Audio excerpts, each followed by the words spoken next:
Promise me you'll marry me in the future, okay? These were the words a childhood friend said to me when we were in elementary school. Even now, as an adult, I vividly remember her words. We became a couple in high school, but eventually broke up after a fight. Despite that, I've spent 20 years unable to forget my ex-girlfriend. And somehow, I found myself reuniting with her, as if by a miracle.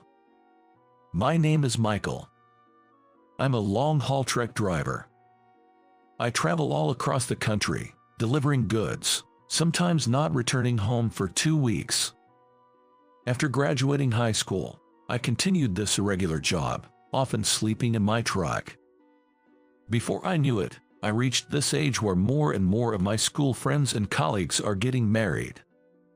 After a long drive, when I finally meet my colleagues, they often ask, "Aren't you going to get married?"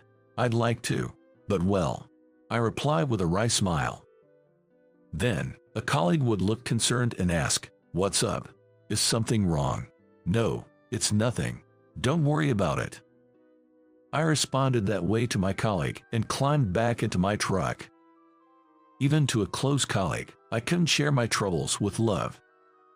I do want to get married, but there's someone I can't forget, even after all these years. That person is my ex-girlfriend from when I was a sophomore in high school. It's been 20 years since Ashley and I broke up in high school, and we haven't seen each other since. I know that wishing to marry Ashley, despite everything, is futile. Besides, being hung up on an ex-girlfriend from high school for 20 years would probably make me the butt of jokes among my colleagues. I understand that marrying Ashley is impossible. Yet, whenever I hear the word marriage, I can't help but think of Ashley. Even 20 years after we broke up, I'm still unable to move on due to my lingering feelings for Ashley. Ashley was a childhood friend from elementary school. Our houses were close, and our parents were good friends. After school, we would play together or do homework every day. Meeting up after school or during holidays was a given. Visiting each other's homes and playing was a normal part of our daily lives. Ashley felt like more than a friend. There was a deeper connection. It was in the spring when Ashley and I were in the 3rd grade. Ashley's older cousin got married. Ashley showed me photos of the wedding, with her cousin in a pure white wedding dress. The photos captured a magical world, enchanting me. As I was mesmerized by the photos, Ashley shyly said, "Promise me you'll marry me in the future, okay?" I involuntarily swallowed at Ashley's words. Just imagining Ashley in a beautiful wedding dress made my heart race. Surprised and nervous, I couldn't find the words to respond. After that, our days continued with after-school activities and homework. I believed we would always spend our days together, even in the distant future. But then, a tragic event disrupted our peaceful lives. In our 5th year of elementary school, Ashley's father died in a traffic accident. Following that, Ashley and her mother became withdrawn. I tried to cheer her up, suggesting, "Hey, let's play together today." But she simply replied, "I can't today," turning me down. I wondered to myself, why won't Ashley play with me, and felt down all alone. Then, my mom explained, Ashley is grieving the loss of her father, who was the pillar of their family. Give her some space for now. That makes sense. Ashley's father was incredibly kind and reliable, truly living up to being the family's pillar. At the sports festival, it was Ashley's father who took the lead in preparing the lunch and setting up the camera. Given that such a father was suddenly gone, it's understandable that Ashley would be filled with anxiety. Every time we saw each other at school, I continued to be considerate of Ashley. "I'm sorry for asking you to play the other day. I didn't realize you were feeling down." When I did, Ashley smiled and said, "It's okay, it's tough right now, but let's play together again once I feel better." Though I didn't see Ashley every day anymore, I made sure to be available to hang out during breaks, on her terms. Every time we met during breaks, I kept asking her, "Are you okay? Have you been well?" Ashley always showed me a smile and said, "Yeah, I'm fine," but I noticed something.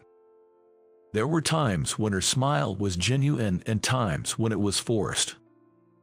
The loss of her father meant healing the emotional wounds wouldn't be easy. Quietly, I sensed this just by looking at her expressions. Eventually, Ashley and I attended the same middle and high school. Waiting for the right moment when Ashley's feelings had settled, I told her that I liked her in our sophomore year of high school. She was a significant presence in my life, whom I had loved from afar for years and watched go through hard times after her father's passing. When Ashley and I started dating, I was overjoyed, feeling like I was on top of the world. Ashley laughed happily, saying, "I never imagined I would actually date Michael." "Me neither. It feels like a dream to be dating you," I replied with a smile. Our relationship started off smoothly, but then another event came that would affect us both. Around the same time Ashley and I started dating, her mother remarried. I heard the new husband was someone from her mother's workplace. He had been supporting her mother since her husband's death. It felt like he was in a similar situation to me, encouraging Ashley when she was down.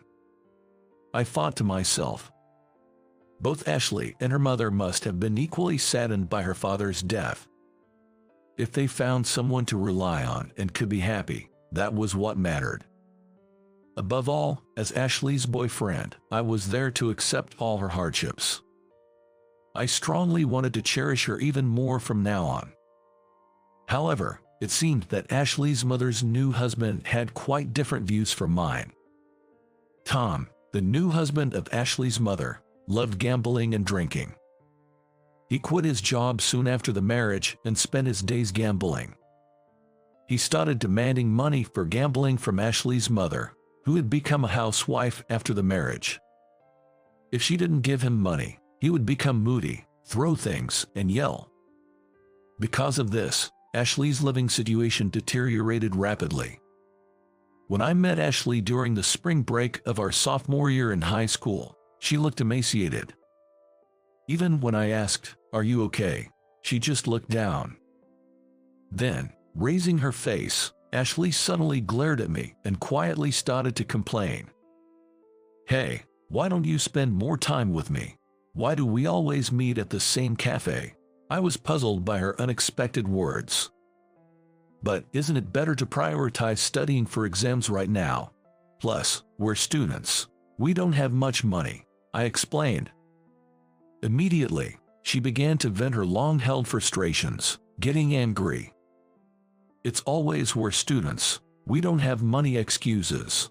How long do I have to keep adjusting to you, who has no ambition?" Hearing Ashley's words, I was certain. I had many immature aspects in romance, and it was hard to perfectly understand her feelings. I prioritized studying for exams because I wanted to make her happy in the future.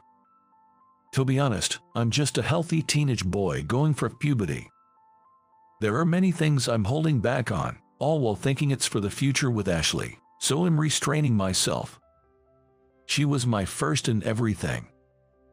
Because she is so important to me, I thought I didn't want to cause her any more pain. "I didn't realize I was making you hold back so much. Staying with me will only make you unhappy. Let's break up for both of our sakes." For me, this was a major decision. Ashley, crying, angrily asked, "Why are you abandoning me like this?" And so, we ended up breaking up and moved on to our senior year of high school, separated. But she was no longer at school. Worried, I went to her house, but it seemed like no one was there. We had just broken up during the spring break a few days earlier. I had no idea where she had disappeared to. "Hey, have you heard the rumor about your ex-girlfriend?" That's what a friend told me, sharing this story. Apparently, her mom's new husband gambled away all their money, and then, it seems they fled to her mom's family home. Hearing this from my friend made me worry about her. But her cell phone and home phone were unreachable. And of course, I had no idea where her mom's family home was, neither its address nor phone number. I deeply regretted our breakup, but it was too late for regrets. After graduating high school with a heavy heart, I threw myself into my current job. One day, a colleague invited me out for drinks for the first time in years. I don't usually go out drinking, but this time, I made an exception for my colleague's birthday celebration. It was a Friday, and the downtown area was bustling with people. Suddenly, I noticed a woman, shivering like a puppy, holding a menu at a bar. Despite it being November, she was trembling in just a short-sleeved shirt. I thought she seemed to be in trouble, and I took a closer look at the woman, only to realize she was my ex-girlfriend from 20 years ago. The moment I recognized her, I rushed over to her without looking away. My colleagues, wondering what was going on, followed me, asking, "What's up?" Ashley, right. Long time no see." My voice trembled, thinking it might be a mistake. She widened her eyes and said, "Michael, really? You know her? Let's not stand around talking. Let's go into this bar." Cheerfully, my colleagues headed into the bar where she worked. We rode the elevator in silence, feeling awkward until we were seated. Poking fun at me, my colleagues asked, "So, what's the deal with her? Just an acquaintance, or something more?" They laughed. In a quiet voice, contrary to my colleagues' teasing, I said, "She's an ex-girlfriend from 20 years ago."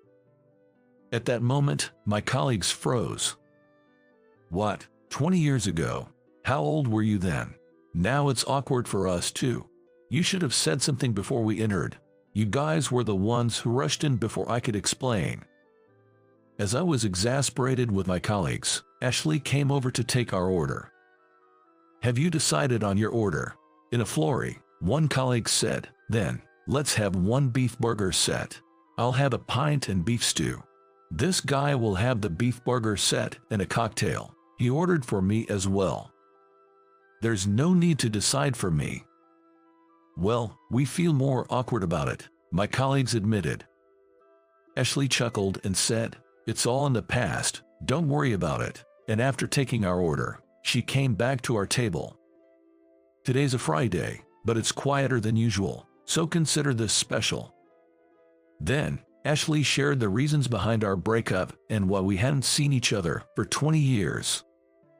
Indeed, it was just as my friend had said. Her mom's new husband, an unemployed gambler, demanded money from her mom daily.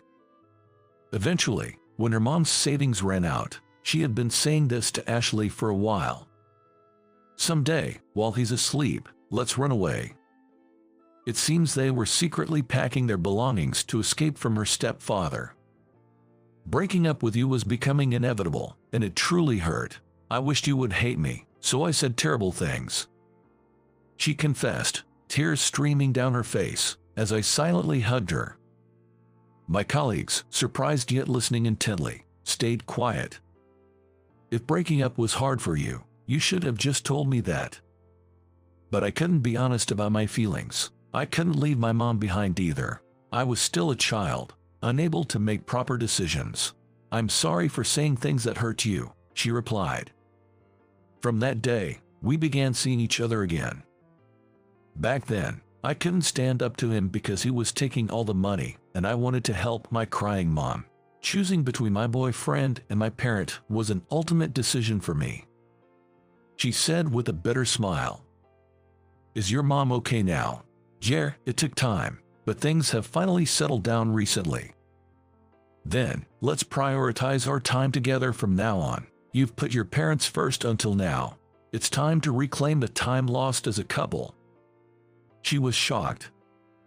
"After 20 years, getting back together, are you sure about me? For 20 years, there hasn't been a single day I haven't thought about you. I honestly didn't think I could ever find someone I loved as much. Will you date me again?" She nodded silently, tears flowing. After overcoming 20 years, we restarted our relationship. This time, I hope to cherish her, considering marriage. Until now, We've both prioritized our families and careers for a long time. That's why I'm hoping we can start to prioritize our time together more.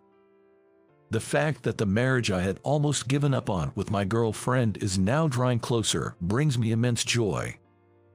Even after we parted ways, I couldn't let go, and I'm still working hard today with the goal of marrying her in